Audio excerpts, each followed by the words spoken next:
Pred viac ako 5 rokmi šokoval svet požiar jednej z najznámejších svetových pamiatok, francúzskej katedrály Notre Dame. Je symbolom histórie, kultúry a náboženskej tradície Francúzska. Požiar úplne zničil strechu a vážne poškodil aj interiér. Po 5 rokoch obnovy katedrála otvára svoje brány. Znovu otvorenie je symbolom odhodlania a zjednotenia národa. A to aj v čase, keď krajina prechádza náročným politickým obdobím.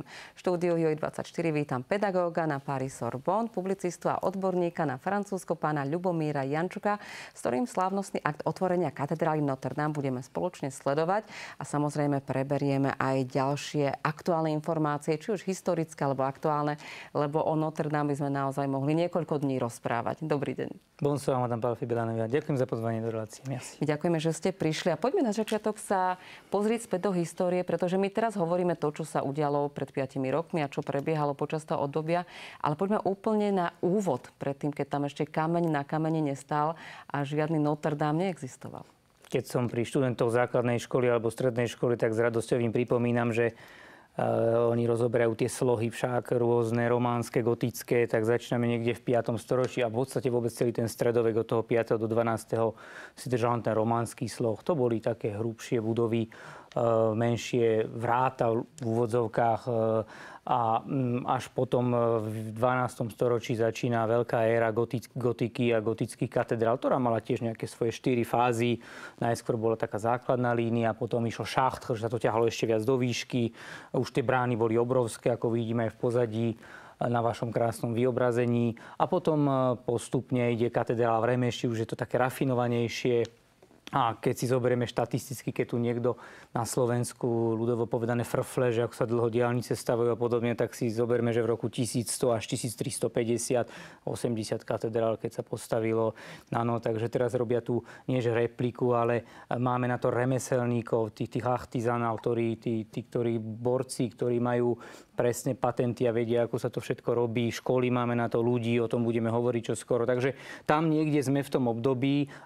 Už Maurice de Sully, vlastne panenku Maju volal Notre Dame, teda ako to nazval neskôr aj Victor Hugo, chrám Matky Božej v Paríži. Takže preto sa tak aj volá. To je k pomenovaniu. No a 200 rokov, ako keby sa stávala, dá sa povedať. Zoznamy sú presne tých masón, tých robotníkov, ktorí na tom pracovali. No a potom chátrala k francúzskej revolúcii, keby som prebehol tými stáročiami, keď tam ešte aj Jana Zárku bola rehabilitovaná. Prišla francúzska revolúcia, chátrala. Victor Hugo si to veľmi všimol v 30. rokoch 19. storočia, keď ešte náš Štúr tiež o tom vedel. Pál Korzak, Viezoslav z Prešova to sledoval, toho Viktora Huga. A čo sa stalo vlastne? On videl, že to chátra a pofrflal to tak trošku. Urobil ten román, ktorý veľmi spropagoval chrám Matky Božej v Paríži. Vniesol tam toho Quasimoda, však tá vonkajšia v podstate môže človek pôsobiť ošarpane na vonok, alebo zdrvený, alebo nejakou prírodou, Pán Bohom, nejaké tie neduhy, či už na fyzickej alebo mentálnej kráse mu boli uvalené, ale vo vnútri, v duši je to krásny človek. Takže prichádza tento anticirkevník, ak dovolíte, Victor Hugo, pretože ten nemusel vôbec ako cirkev. A dvakrát mu to liberáli a progresívci vyčítali potom ďalších 200 rokov. Lebo povýšil aj vďaka tomu biskupovi Bienvenu, ktorého vidíme so Žánom Valžanom a v Bedároch. No a ten fenomén je veľmi silný, pretože nastáva situácia, keď po tomto, ako napíše veľké dielo Chrám Matky Božej v Paríži, tak prichádzajú peniažky, rekonštrukcia. A máme tu obdobie ďalších 200 rokov. Charles de Gaulle prichádza ku katedrále, končí druhá svetová vojna. A je to skutočne, dnes to hovorí arcibiskup, mal krásny rozhovor včera na katolíckej televízii a hovorí archevêque Ulrich, po francúzsky výslovnosť Ulrich, po slovensky, že Notre Dame podľa neho za tých 800 rokov si vybudoval takú pacifikátor, unifikátor, taký zjednotiteľ ľudí, národov, rás, všetkého, pretože sa tam fotia nielen kresťania, ale prakticky celý svet. To je taký príbeh 800-ročný neuveriteľný, že vlastne všetci sme sa modlili, lebo veľa ľudí samozrejme pozná dve veže a pozná celú zadné lode, ale hlavne aj pri tom zaťažení požiaru a vodou, ktorý hasil požiar. Všetci sa obávali, lebo nebude nejaká väža nespadla. Takže boli tam skutočne aj zázraky na tej duchovnej úrovni, ktoré zabezpečili nám, že dnes po 5 rokoch v neuveriteľnej priam v olympijskom tempe, mali sme olympiádu tento rok, v olympijskom tempe a s veľkým počtom mecenášov alebo mecénov, ako sa hovorilo u nás v 20. rokoch v Prešporku, tak prispeli k tomu, že to išlo veľmi rýchlo. Keď som prichádzal ku vám, som videl na pozadí Donalda Trumpa. Len pripomeniem, že tých 380 000 donátorov, takmer 45 000 Američanov poslalo peniaze, 50 miliónov dolárov. Američania sú veľkí milovníci Francúzska, pre nich je Paris stále symbolom art of living, savoir-vivre, umenia žiť. Áno. A Donald Trump nejde náhodne, preto som u vás pred 2 dňami povedal, že asi o Ukrajine sa bude a o budúcnosti rozhodovať po omši. Po omši v týchto hodinách. Bude dobre naladený. Áno, pretože prišiel ráno o 7 už chcel francúzsky croissant, ktorý je lepší ako americký, hlboko rozmrazený, dopekaný. A potom prichádzalo na poludnie aj prakticky Volodymyr Zelenský, veľmi veľa, 50 predstaviteľov štátov príde. Takže pre nás milovníkov protokolu, etikety, prispôsobil som aj dress code tejto slávnostnej svetovej udalosti. Áno. Je to fantastická udalosť a merci aj vašej televízii, že túto civilizačnú zmenu veľkú zaznamenávate naživo. Jak je to zaujímavé, že to vlastne nie je iba udalosť pre Páriž a pre Francúzov, že sa konečne Notre Dame po naozaj rýchlej rekonštrukcii, musíme povedať, 5 rokov, to nie je veľa na takúto veľkú prácu, otvára, ale že skutočne to celospoločenská, celosvetová udalosť, aj politickej úrovne. Nepochybne. Je to viac ako G20, keď sa stretáva. Keď som videl dnes, že príde marocký král, nie je to náhoda, pretože Emmanuel Macron, ako vieme z hľadiska geopolitiky, keď prednášame študentom na univerzite, hovorím rád, že urobil veľké veci v zahraničnej politike. Toto šťastné dieťa, globalizácia, diplomat svetovej úrovne, ktorý je šťastnejší mimo Francúzska, Emmanuel Macron, ako vo vlastnej, na domácej pôde. Ako doma nikto nie je prorokom, sa hovorí. Presne tak, kde mu to veľakrát pomedzi prsty uchodí. A prakticky áno, dva veľké momenty. Čína bola nahradená Indiou aj v záujme Francúzov a Alžírsko po 60. rokoch, kde tie vzťahy boli napäté, tak ako normálne, že nechcem povedať, že krížik tam spravili teraz pred pol rokom, ale veľmi bude preferované najbližšie roky Maroko, bude sa im celkom dariť na pomery toho, čo je dnes. A to už krásne vidíme v tej geopolitike ako Francúzi, ktorí sú veľmocou vo svete. A na tom aj zozname Elon Musk tiež neprišiel náhodou.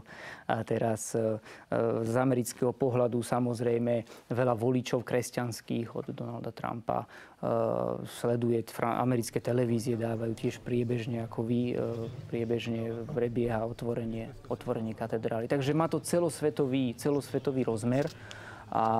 A Francúzsko stále najnavštevovanejšia krajina na svete, cez 80 miliónov turistov, Španieli sa snažia sa s Talianmi dotiahnuť na päty, takže ekonomika a turizmus ako fičí na plné obrátky. A je to aj prvorodená dcera cirkvi, treba si pripomenúť, najviac svätých dalo Francúzsko. A biskup Iloriš včera krásne spomína, že čo sa mi vlastne v živote stalo. Je to arcibiskup, ktorý logicky Archevêque, arcibiskup patrí ku katedrála, to je moje sídlo. A arcibiskupovi sa stala taká záležitosť, že pomaly ešte ani nezačal a už mu padlo sídlo, zhorelo. A spomína včera veľmi dojímavo, že toto sa stalo predsa François de Sales, to je v preklade v slovenčine František Saleský. A stalo sa to, čo jemu v 13. storočí, že prakticky François de Sales tiež v Ženeve ho kalvínci vytlačili do pozície neuveriteľnej, protestanti, a musel opustiť svoju Ženevu. A 20 rokov operoval vlastne v Annecy sa to píše, vo Francúzsku, v Alpách francúzskych. A to sa stalo jemu, že zrazu tiež som nemal môj dom. A a priebežne celé tieto 2 týždne jeho dom sa vracia v podobe katedrály Notre-Dame. Takže sú to skutočne výnimočné chvíle, ktoré zažívame celosvetového rozmeru. My sa práve pozeráme na živé zábery, ako sa očakávajú ďalšie delegácie zahraničné. Je to tak, krásne to pre protokolárov a milovníkov etikety, kde s hrdosťou sa radím. Na čo sa pozeráme, možno povedzme? To je Elysejský palác. Emmanuel Macron víta vo svojom sídle predstaviteľov štátov v porade, je tam istý poradovník, samozrejme z amerického pohľadu, preto nevidíme žiadnu zástavu, vidíme tam Európsku úniu, vidíme tam vlajku trikoloru francúzsku, len na pripomenutie červená, modrá sú farby revolúcie, biela sú farby monarchie. Je to mimochodom, sú to farby nielen francúzske futbalové reprezentácie, samozrejme biela, modrá, červená, ale i farby mesta Paríž. Taktiež ešte tam chýba devíza mesta Paríž, fluctuante mergiture, plaví sa, nikdy sa nepotopí. To je tá lodička na 3 vlnkách, ktorú možno uvidíme o chvíľku. Emmanuel Macron tu víta v podstate teraz celý svet.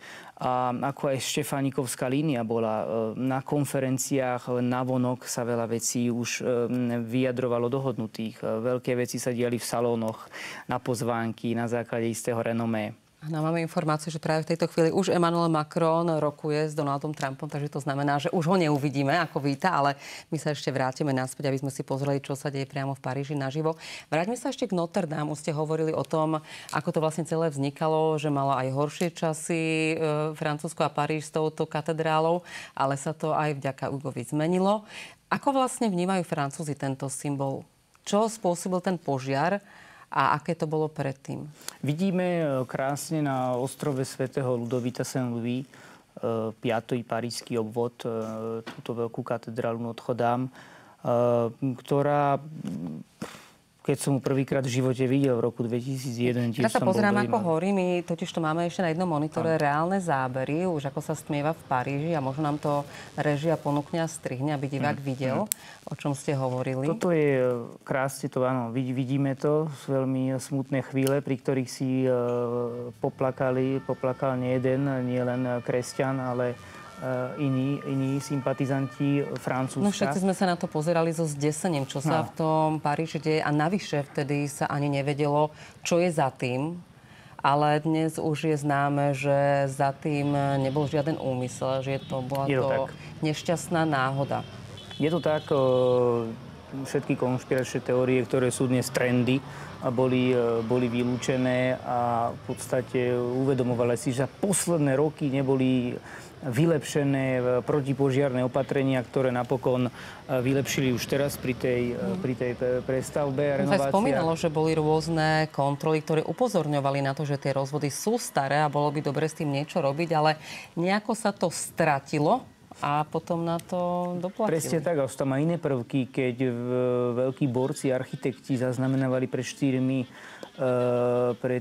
rokmi ešte pred požiarom rôznymi 3D technológiami, prvky, ktoré neboli nikde zaznamenané. A teraz dávali rozhovory, že sú vďační, že to mali, pretože veľmi vedeli pracovať s konkrétnymi časťami. Napríklad pre drevárov, pre rezbárov, pretože cez 1000 veľkých stromov, dubov bolo použitých a Francúzi, viete, majú limuzínske lesy, z ktorých sa robia okrem iného aj najslavnejšie dubové súdy pre vinárstvo. Taký súd aj 1000 eur stojí, prázdny, iné maďarské, slovenské, americké sú lacnejšie, ale tiež nepochybne kvalitné. A tieto sa používali, tieto duby sa používali. Niektorí dokonca to nazvali, že honor lesa. Pán Grof Dachkúch povedal, že to je honor môjho lesa, že môžem ja venovať z mojich pozemkov tieto duby na výstavbu Notre-Dame do Paríža. Takže veľa ľudí bralo, že je ich priam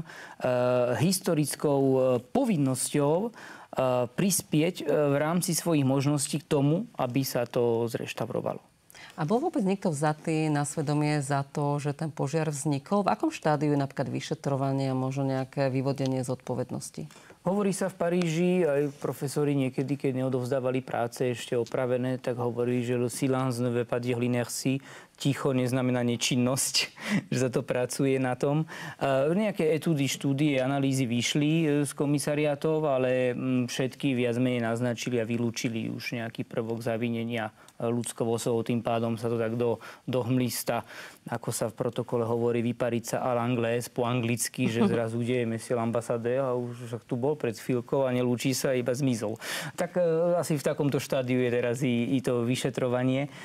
Dá sa povedať, že po tomto, čo to nastalo, tak prišli veľké zbierky a krásny moment sme zažili, že intervenovali ľudia nielen z kresťanskej obce. Napríklad veľký pán Louis Vuitton Moet Hennessy, jeden z najbohatších mužov na svete, pán Arnaud, ktorí spolu s Elonom Muskom sú najbohatší, patria medzi najbohatší ľudí na svete, prispeli 200 miliónov, hneď vyčlenili na túto oblasť. To ukazuje to, čo ich v škole učia. Le bien commun, spoločné dobro. Každý líder a úspešný človek musí myslieť na spoločné dobro. Bez ohľadu na to, či je to katedrála, keby zhorela najdôležitejšia mešita niekde v Paríži, tak určite by prispievali aj tam. Áno, Notre Dame vlastne sa nevníma iba ako náboženský symbol, ale naozaj ako kultúrny symbol. A to sa ukázalo, že to naozaj tých ľudí zomklo. Videli sme krásne obrázky na ostrove svätého Ľudovíta. Pre katolíkov možno zaujímavé, ale aj pre nekatolíkov nepraktizujúcich. Veľa Slovákov, Čechov od 90. rokov prišlo do Paríža. Sme v 5. parížskom obvode, prejdeme k soche svätého Michala, sme na slávnom Boulevard Saint-Michel, prichádzame krásne k Panteónu hore po ulici Soufflot, ktorý bol architekt a tiež Ľudovít XV. Mal výrážky, išiel zomrieť a povedal, že Pane Bože, zachráň ma, keď ma zachrániš, tak dám ti postaviť chrám a postavil Panteón, ktorý bol najskôr kostol a dnes tam oddychujú Voltaire, Rousseau, najväčší muži Francúzska. Obklukov zozadu krásne ideme zase smerom doľava. Máme v podstate kráľovský palác, Palais Royal a vedľa zase Notre-Dame de Victoire. To je napríklad bola celé obdobie, to aj dodnes i moja farnosť v 6. parížskom obvode. Týmto pozdravujem Hervé Subias, veľký farár, ktorý tam riadil. To je taká naša kalvária, ako máme v Bratislave na Hlbokej ceste, kde sú tiež tie tabulky za poďakovanie za vyliečenie. Tak tam aj Mozart sa chodil modriť šapele do tejto nedaleko vedľa Notre-Dame, skutočne 10 minút Notre-Dame de Victoire do bazilíky. A Tereska z Lizie tiež tá bola vysielaná vo veku 15 rokov poďakovať Panne Márii. Takže skutočne Francúzsko do tej revolúcie dominovalo, tá monarchia 800 rokov. Francúzština 300 rokov dominovala svetu. Napoleon povýšil francúzsku kultúru a razenie tej francúzštiny do celého sveta, niekedy až agresívnym spôsobom. Dodnes odlišujeme poslancov na pro-bonapartistických a anti-bonapartistických. Áno. Je to ešte doteraz? Je to doteraz. Normálne sa mi to stávalo.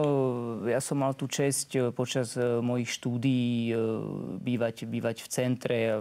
Takým spôsobom som si aj privyrábal ako tlmočník. Sa mi veľmi dobre darilo, tak sa aj financovali štúdia na Sorbonne 5,5 roka. Ale veľakrát na stretnutí a na večierkoch veľkých som zažíval, že o peniazoch sa vo Francúzsku nehovorí pri jedle, o náboženstve, aby sme neiritovali niektorých ďalších. Potom sa samozrejme nehovorí o politike, tak každý vie, kde patrí. A potom ešte pre istotu sa nehovorí o chybách tých druhých, lebo potom možno sa stretnete s ním na ďalší deň. O čom sa rozprávajú? Čo ostalo? Víno? Móda?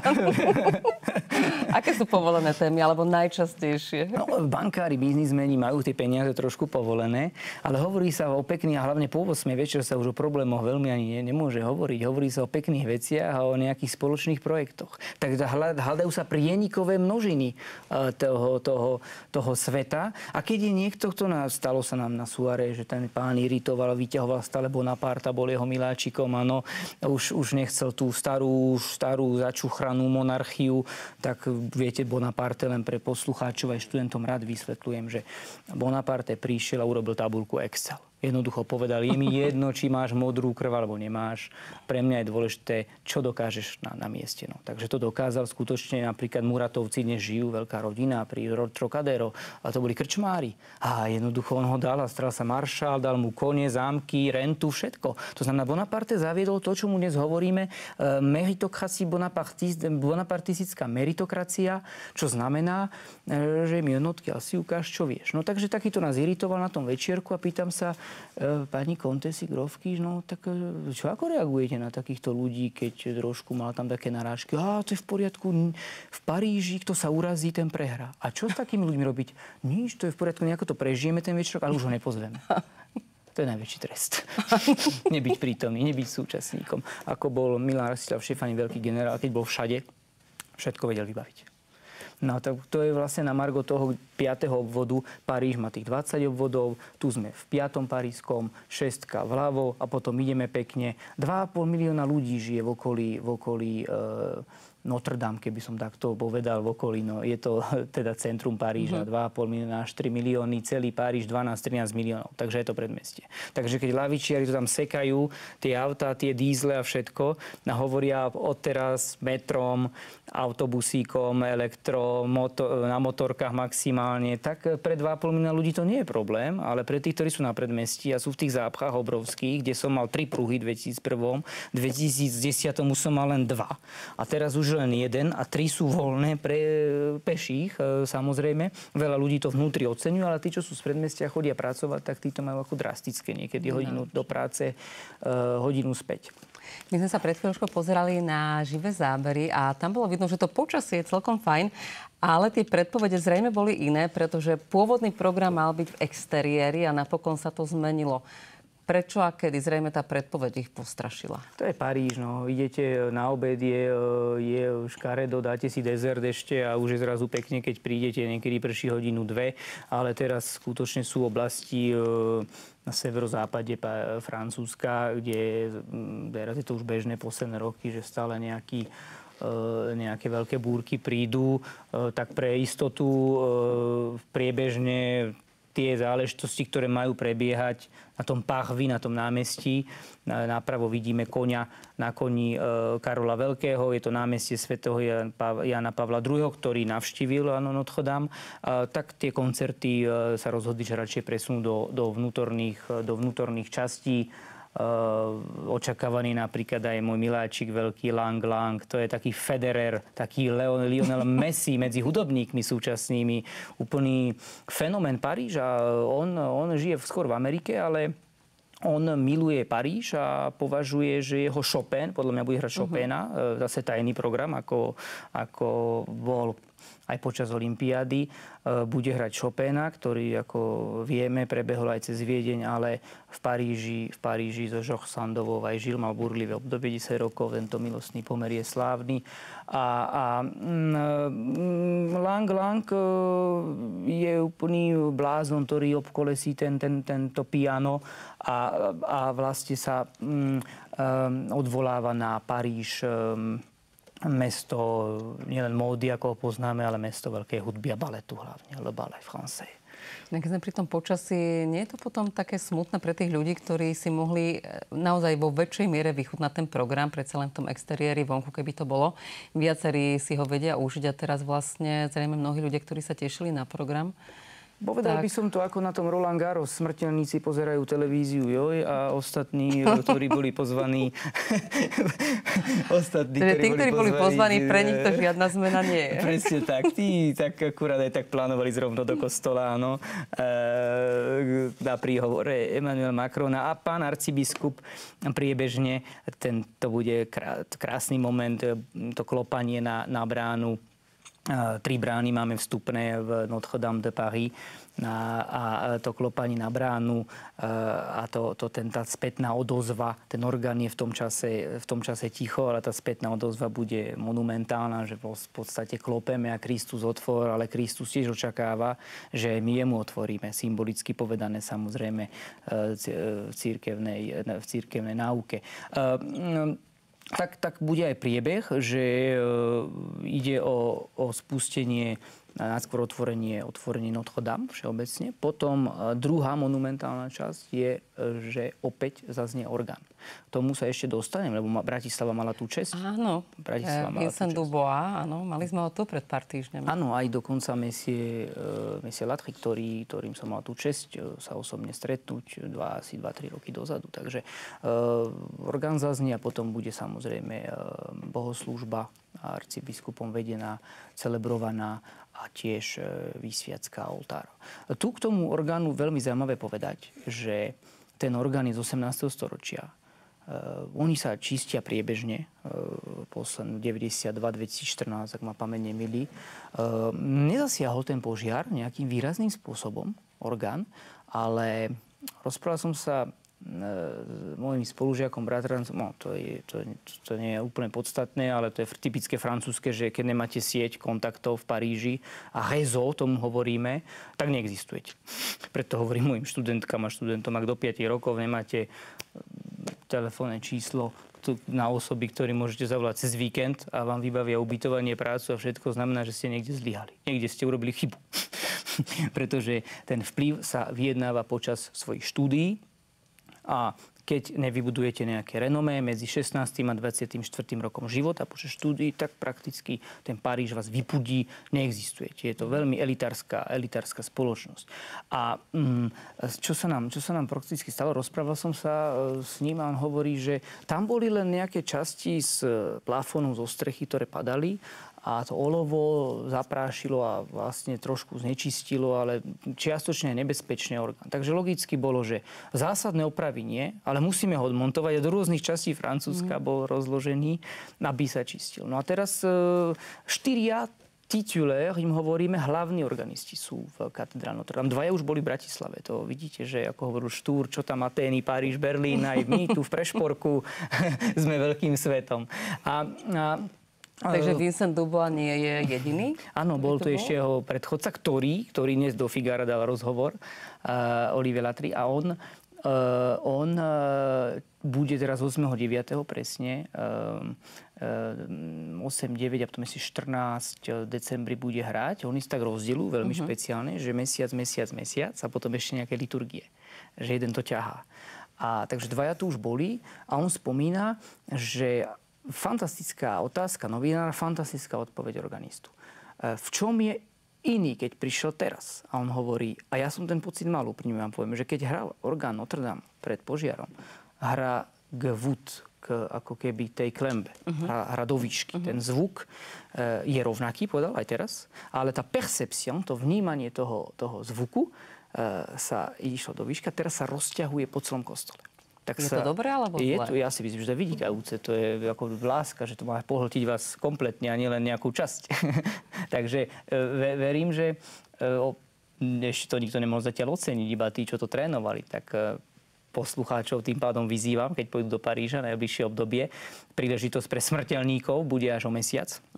A budú sa môcť zapísať na internetovej stránke, ale to pôjde promptne, do 2 dní väčšinou budú potvrdenia, alebo si odstať nejaký ten rad. No.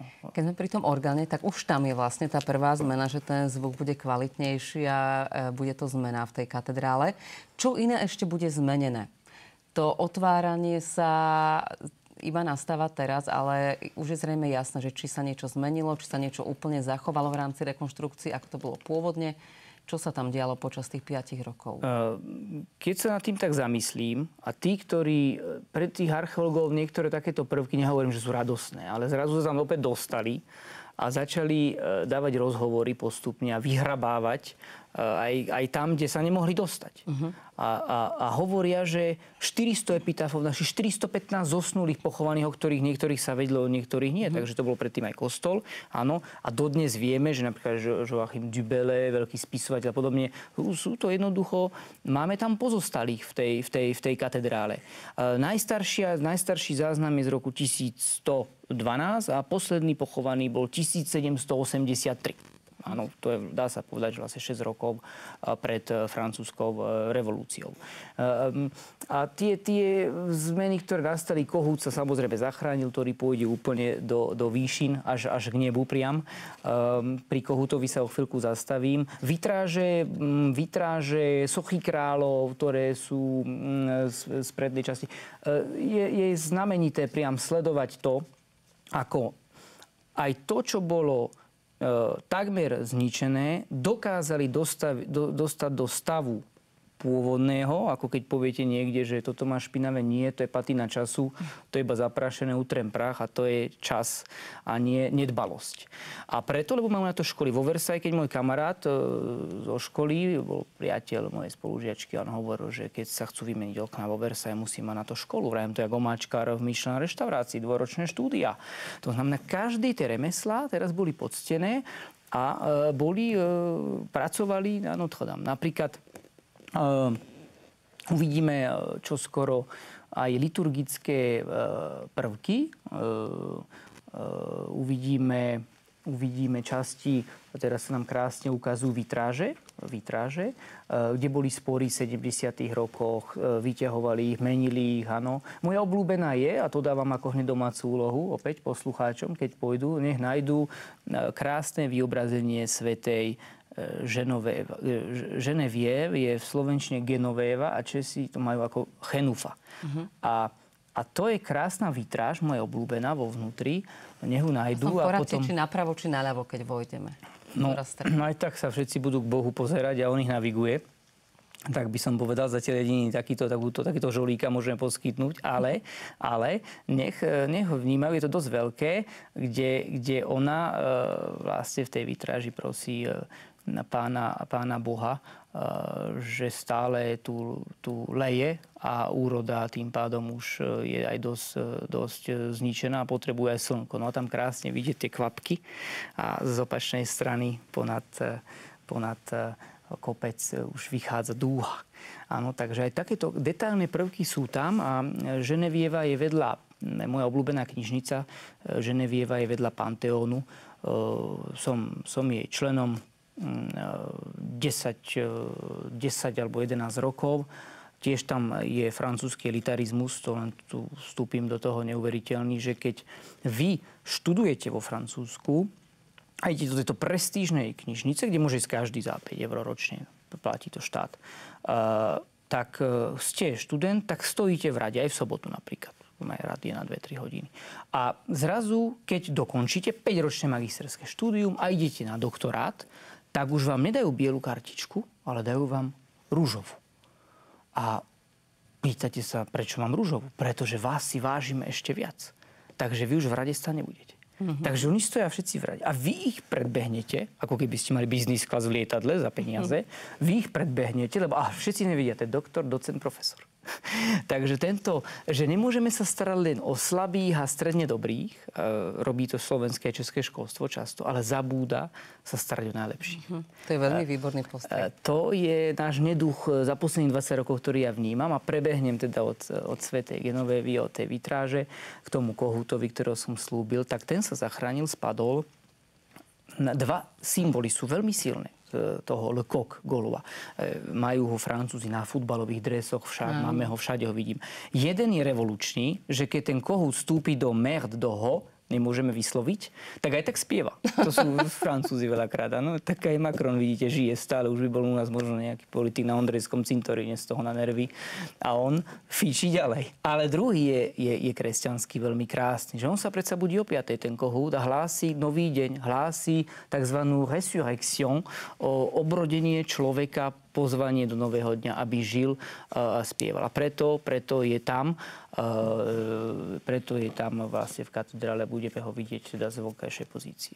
Poďme teraz sa prebudiť do toho nového dňa a ten deň priniesol to, že naozaj za Emmanuelom Macronom prišli významní politici a asi najviac sa očakáva výsledok rokovania Trumpom aj Zelenským.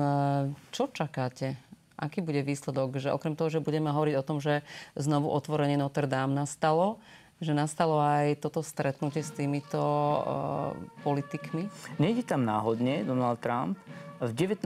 storočí jeden z najväčších analytikov vôbec na svete, povinná disciplína na medzinárodných vzťahoch, Alexis de Tocqueville písal, že v Amerike, keď napísal veľkú knihu o demokracii v Amerike, povedal, že náboženstvo síce nie je súčasťou vládnych disciplín, ale je nevyhnutnou súčasťou vládnej politiky. A preto sa odvoláme v ústave na Pána Boha a dá sa povedať, že Donald Trump, ktorý sa hlásil najskôr za presbyterián, tak vyhlásil pred pár rokmi, že sa považuje za katolíka, aj keď praví katolíci ho skôr považujú za liberálneho a jeho predstaviteľa, jeho pravú ruku považujú za konzervatívneho katolíka. Urobil veľký práve elektorát, jeho bol konzervatívny, kresťanský, miluje Francúzsko, Melanie Trump miluje tiež Francúzsko, nestretáva sa náhodne. Dôvod tejto vizity sú viaceré, okrem toho, že Američania veľmi prispievajú na umenie vo Francúzsku. Prispeli aj ku katedrále Notre Dame. Konfirmuje tým, potvrdzuje touto návštevou na svetovej úrovni, ale aj vo vzťahoch s Francúzskom, ale aj do vlastnej zeme, do Ameriky, že pôjde nekompromisne konzervatívnou kresťanskou cestou v rôznych podobách samozrejme. A po tretie je tam aj prezident Ukrajiny Zelenský, ktorého Emmanuel Macron si dal ako top 3 prioritu v prospech teda nejakej dôstojného ukončenia vojny. Takže preto som presvedčený, že budú rokovať aj oni. Už z diplomatických zdrojov viem, že nejaká predstava Donalda Trumpa o ukončení vojny sa už tak Putinovi až tak nepáči z tých jeho požiadaviek, ktoré by mal. A myslím, že budú v salóne tieto veci vyľaďovať. Donald Trump niekedy sa netají a povie to navonok, že tá Európa pre ňo je vlastne konkurencia, až niekedy nepriateľ, áno. Ale to neznamená, že v iných veciach dnes sú tie vzťahy veľakrát v diplomácii bilaterálne, že dnes sa môžem s vami dohodnúť proti tomuto, ale s tým zase robím iné veci, pokiaľ nie sú červené čiary, ako napríklad s Čínou, s Azerbajdžanom a s ďalšími. Keď sme pri Emmanuelovi Macronovi, kto bol jeho favorit v amerických prezidentských voľbách? Donald Trump alebo Kamala Harris? Koho víťazstvo preferoval, ak sa ho možno pýtali na domácej scéne politickej? Ja som nepochybne presvedčený tým, že na slovenské pomery, keby Emmanuel Macron žil tu, tak volí progresívne Slovensko. Je to progresívec, ktorý sa správa o stupeň lepšie ku konzervatívcom a pravici ako lavičiari. Vysvetlím. Kresťanov, aj dnes bude v Notre Dame, arabskú komunitu, moslimov, ale aj židov, berie ako súčasť francúzskej histórie, príbehu a správa sa k ním korektne. Keď treba, budem v Notre Dame. Keď treba, podpíšem. Zároveň podpísal najrevolučnejší potratový zákon pred niekoľkými mesiacmi to fúkol do ústavy, kým Donald Trump urobil presne opak, že ho odtiaľ vyňal. A tým pádom má aspoň nejakú že mu to tam zablíka ako na semafore oranžovým, že tu už nie, ale sú veci, ktorým pomôžem starému Francúzsku, ako tomu hovorila Vieille France, ktorá bola monarchistická a katolícka. A na druhej strane sú lavičiari, od neho odchýlení. Áno, dnes hlásia 50 miliónov nám Madame Hidalgo ešte nedala. Socialistka, ktorá je na čele Paríža, bude končiť po niekoľkých rokoch v druhom mandáte. A to znamená, že lavičiari nenávidia cirkev vo Francúzsku a teraz majú elektorát iba na predmestí. A na predmestí je veľká imigrácia, tým pádom arabská komunita, tým pádom musia nadbiehať moslimom a tým pádom, keď ide o mešitu alebo kostol, sú schopní zahlasovať radšej za mešitu. To je dnes lavicový blok, ktorý Macron totálne zničil a vytlačil potom, ako vyhrali voľby. Áno, bol lavicový blok, potom boli progresívci s Macronom a potom bola konzervatívci, kde sú aj katolíci, aj liberálni katolíci v okolí Le Penovej. A tieto tri bloky takto boli. Tento vytlačil i hneď, že to je najväčšie zlo.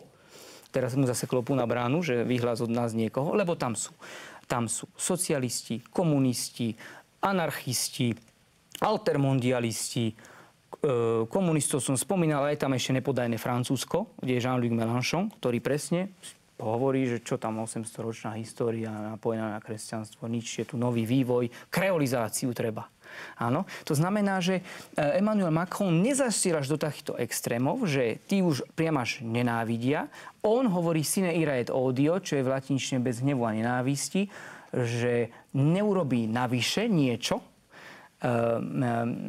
pre konzervatívcov a kresťanov vo Francúzsku, ale vie, že nejaká minimálna slušnosť je. Berie ich ako Donald Trump v podstate za klientelu, tak trošku povediac. Takže on by volil Kamalu Harrisovú, ale zároveň pripravoval sa druhým nejakým spôsobom. Je to ako k Českej republike. A nemal problém prívať Messie Babiša na úrovni diskutovať. Potom on od neho chcel aj podporiť, tak ho aj na kameru ako podporil. A hneď o 3 dní krásne s generálov najlepší kamarádi. Takže v 19. storočí, keď sa pýtali, že čo najväčšou kvalitou Francúzov, l'art du paraître, umenie tváriť sa. Tak ono to je kvalita v diplomácii, v službe, ale nie doma. Manželka by vás za to asi by ma nepochválila. No, takže umenie tváriť sa... Podľa to, ako dobre by ste to robili. Takže umenie tváriť sa je kvalitou v týchto veciach. Diplomácia, samozrejme, to má priam ako zákon. Veď Talleyrand hovoril čo? Že keď vstupujeme na rokovanie, madam úprimnosť sa cez dvere neprepasovala. Zostala vonku. Každý obhajuje svoje záujmy. To znamená, že v tomto kontexte to Macron skutočne hrá fantasticky, preto hovorím, že mohol byť šéfom OSN, šéfom Únie navonok, lebo vie to tie veci, ako sa hýbu. A doma takýmto spôsobom v krajine, ktorá je prvorodená dcera cirkvi, dávno už odkresťančená, tak ona nie je v ofenzíve teraz, áno, Francúzsko, pokiaľ ide o kresťanov, lebo hovoríme o Notre Dame, ale skôr v defenzíve a zachrániť posledné sviečky na torte, by som povedal. 30% sa prihlásilo ku kresťanstvu. Keď to porovnáte s Belgickom, kde bol teraz škandál, lebo pápež prišiel na univerzitu katolícku, ktorá to má už iba v názve a dopadlo to veľmi zle, lebo vlastne strategicky na neho vyťahovali nedôstojné záležitosti, ktoré tam v tej chvíli nepatrili. Tam je 9% Belgicku. Belgicko ide takto dole a Francúzsko zrazu, a to je fenomén, že možno aj s tým Notre Dame, že zhorel takmer celý, že prichádza obnova cirkvi vo Francúzsku. Máme rekordný počet pokrstených tento rok vo Francúzsku. Ako keby došlo k takej na takej krivke otočenej smerom späť, že kedysi do Afriky vyslali Francúzi celé desiatky rokov však misionárov a zakladali škôlky, misijné domy a podobne. A dnes prídete do Provencálska, prídete do rôznych kostolov, kde sú farári čiernej pleti. Je to samozrejme aj nedostatkom misionárov doma, takže berie sa z toho, čo je. Áno, ako Bonaparte hovoril, bojujeme so zbraniami, ktoré máme. Ale je to stále veľmi silné percento. Je to elektorát zaujímavý, o ktorý sa teda niektorí opierajú. Takže Emmanuel Macron vlastne je teraz vo fáze, tí, ktorí nesledujú možno zblízka francúzsku politiku, je to taký začiatok konca, by som to nazvala. No. Už počujem nejaké fanfáry, niečo sa tam bude diať, môžeme si to vypočuť?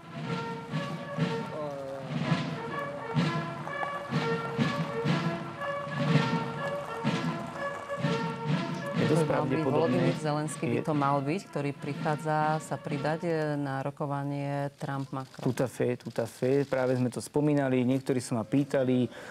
Včera protokol vyhlásil, že nie je vôbec isté, či budú spolu rokovať. To je jedinečná šanca, aby sa všetci traja stretli. Prečo neukazujeme teraz 45 ďalších predstaviteľov, ktorí tam prídu z rôznych princ William sa má tiež ukázať, samozrejme. Takže tu sa teraz, je to jeden z rozhodujúcich momentov diplomácie medzinárodných vzťahov v tohto 10-ročia. Dovolil by som si tvrdiť na pozadí toho prebiehajúceho otvorenia Notre Dame. Ja chcem povedať, že je možné, že znovu otvorenie Notre Dame bude už navždy spojené s tým, že sa možno vyrieši aj iná veľká udalosť, ktorá sa žiaľ udiala na území Ukrajiny. Emmanuel Macron, keď som tu bol u vás, keď začala vojna, tak v Paríži bežal taký vtip, že kedy mu dojde kredit konečne, však stále vyvoláva tomu Putinovi, že s ním chce niečo vyriešiť.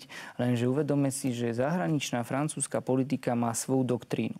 Má to aj k Arabom, k arabskej komunite, k arabským krajinám, ale aj k iným. Ménage l'ennemi. Ušetriť nepriateľa. To normálne ménage l'ennemi je, že síce v 90% Rusi idú proti nám, ale ja mu aj tak zavolám. Ja sa s ním stretnem, lebo chcem s ním riešiť. Ale všetci tí diplomati okolo, a hovoril som aj s francúzským veľvyslancom a poradcom, ktorý pôsobil za madame Timošenkovej, ktorý vyjednával Náhorný Karabach s Tony Blairom a tak ďalej. Takže zo pár priateľov ešte zo štúdií mám. A keď sa s nimi nestretnem v parlamentke v Paríži, ktoré sa volá Chez Françoise u Františky, tak tam všetci pekne sedia a všetko sa vo Francúzsku vyjednáva na obedoch a na večeriach a takto presne v salónoch.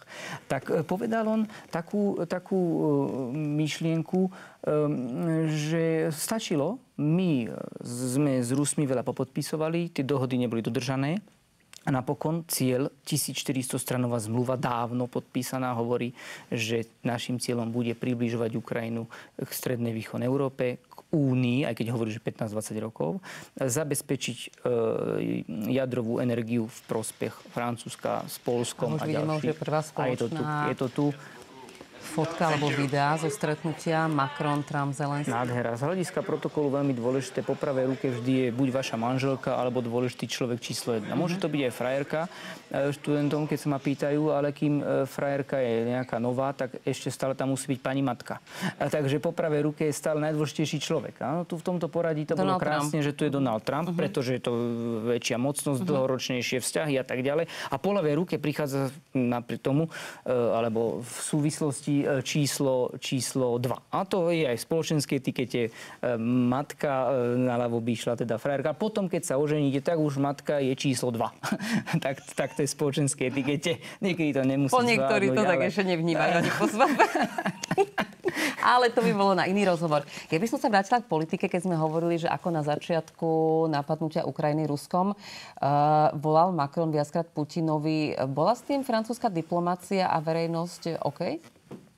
Francúzi veľmi krásne, dá sa povedať aj u nás slovenský ľud, dokázal to v teréne, podporoval ukrajinských ľudí, prijímal na našom území v rámci našich možností, ktoré máme. Francúzi tie možnosti mali obrovitánskejšie, väčšie. Som mal priateľov, riaditeľov na zámkoch, vo Viniciach, celé rodiny vítali, áno. Takže tá podpora bola ohromná. Aj dnes je 70%, ale nesúhlasia s tým, aby šli bojovať Francúzi priamo do terénu. So zbraňami si to už nejako tak vyriešili, že zistili, že aj takto nejako ide cez rôzne krajiny, ale sú veľkými podporovateľmi. A som vyhlásil a stojím si za tým, už väčším podporovateľom Ukrajiny po Macronovi nebude. Keby tam bola Le Penová, Mélenchon, ani nehovorím, a ďalší. Už takí nie sú v okolí, ktorí sú možnými nástupcami. Takže je v záujme, v obrovskom záujme Emmanuela Macrona to vyriešiť dnes alebo budúci týždeň alebo najbližších dňoch, pretože vie, že môže byť horšie. A on si uvedomuje to Goetheovo veľkú múdrosť. Lepšie je nepriateľ dobrého. Takže čakať na lepšiu chvíľu. Sociológ, môj profesor mi to vždy vysvetľoval, že keď príde takýto Notre Dame, keď príde nejaká iná situácia, v diplomácii tomu hovorí aj v sociológii kairos, to bol prešatý boh, symbol príležitosti, že je tu a teraz a ja ho musím uchopiť, lebo nemá dlhé vlasy, takže musí byť blízko, aby som ho mohol uchytiť. A to je kairos v sociológii, symbol príležitosti a tento kairos sa tu prezentuje i teraz, takže podpora bola obrovská. S Ruskom skutočne boli veľmi dobré vzťahy, dlhé obdobie. De Gaulle hovoril, nechcem ani ruský gulag, ale nechcem ani americký dolár. A sám navrhoval a vystúpil z velenia NATO. Až Sarkozy sa vrátil do velenia NATO. Lenže De Gaulle, ešte treba povedať kontext, ktorý málo kto niekedy poznáme, je, že on mal prevrat komunistov, áno, v 68. keď dvíhali ruky, tak to som otvoráku sa dnes hovorí vo víne, tak to, že De Gaulle, áno, že De Gaulle, tvoj svet skončil. A on nevedel, čo robiť, tak i bežal do Baden, do Nemecka stretnúť sa s predstaviteľmi Ruska a prosil, vyriešte tých komunistov cez Moskvu, aby ma tu nezničil. On mal dokonca aj hrôzu, že by Američania využili článok, že prídu do Paríža.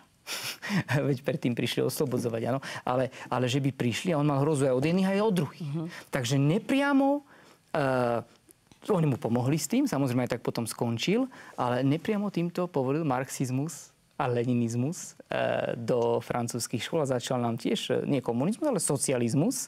A neomarxistov som stretával ešte v roku 2010-15 na Sorbonne sa delili, že neomarxistický pohľad a potom pravicový konzervatívny. Takže toto je na margo Ruska veľké vzťahy biznisovo, to je neuveriteľné. Pripomeňme si, že Louis Vuitton Modenesi, líder veľký svetový, pán Arnaud, jeho syn má Natáliu Vodianovú za manželku Rusku.